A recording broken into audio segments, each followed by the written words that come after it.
प्रतिबंधक कायदा 2005 साली हा कायदा करण्यात आला। त्या कायद्यामध्ये महिलांना घरगुती हिंसाचार म्हणजे अत्याचार होत असतील, घरच्यांकडून कुठल्या हाणामार होत असेल किंवा कुठल्याही प्रकारचा अत्याचार होत असेल तर आपली महिला आता सक्षम झाली।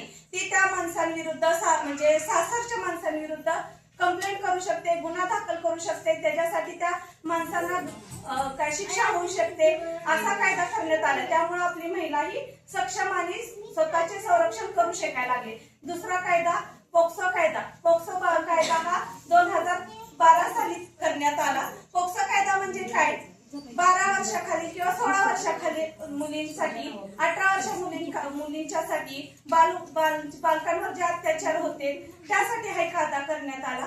तर खरं आपण काय करू ते करू शकतो, शिक्षण पण घेऊ शकतो। खरं तर मेन आरोग्य असेल तर सगळ्या गोष्टी, सगळं काही काय करायचं ते आरोग्य आपल्याला स्वतःला असेल तरच सगळ्या गोष्टी आपण करू शकतो। तर एकच सांगेन की महिलांना आरोग्याची गरज काय करायचंय, फक्त स्वतःसाठी 1 तास द्यायचा।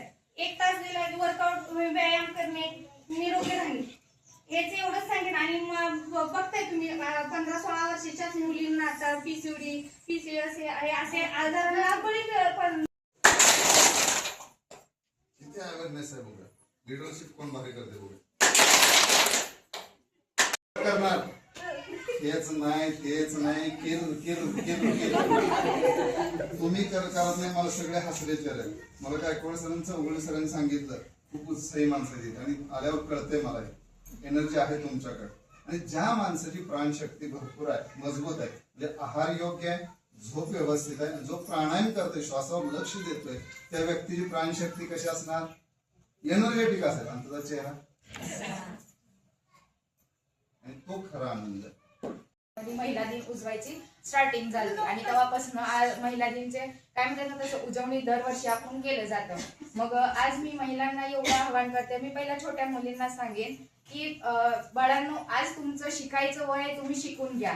आणि पुढं आयुष्यात, तुमच्या आयुष्यात एवढे सारे टर्निंग पॉइंट आहेत, तुम्हाला असं वाटतं मी धरू का सोडू, मी काय करू। मुलींच्या आईना पण टेन्शन येतं की मुली वयात आली, मी लग्न करू, हे असं करू तसं करू, तसं काहीही विचार समाजात करू नका।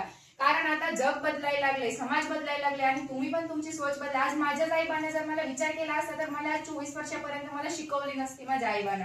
आज माझ्या आईबांचा खंबीरपणाने माझा साथ होता माझ्या पाठीमागे। मला पण माझ्या आयुष्यात पण लई सारे अप्स अँड डाऊन झाले, हाय असे मला सहजासहजी मला पण पोस्ट नाही भेटली।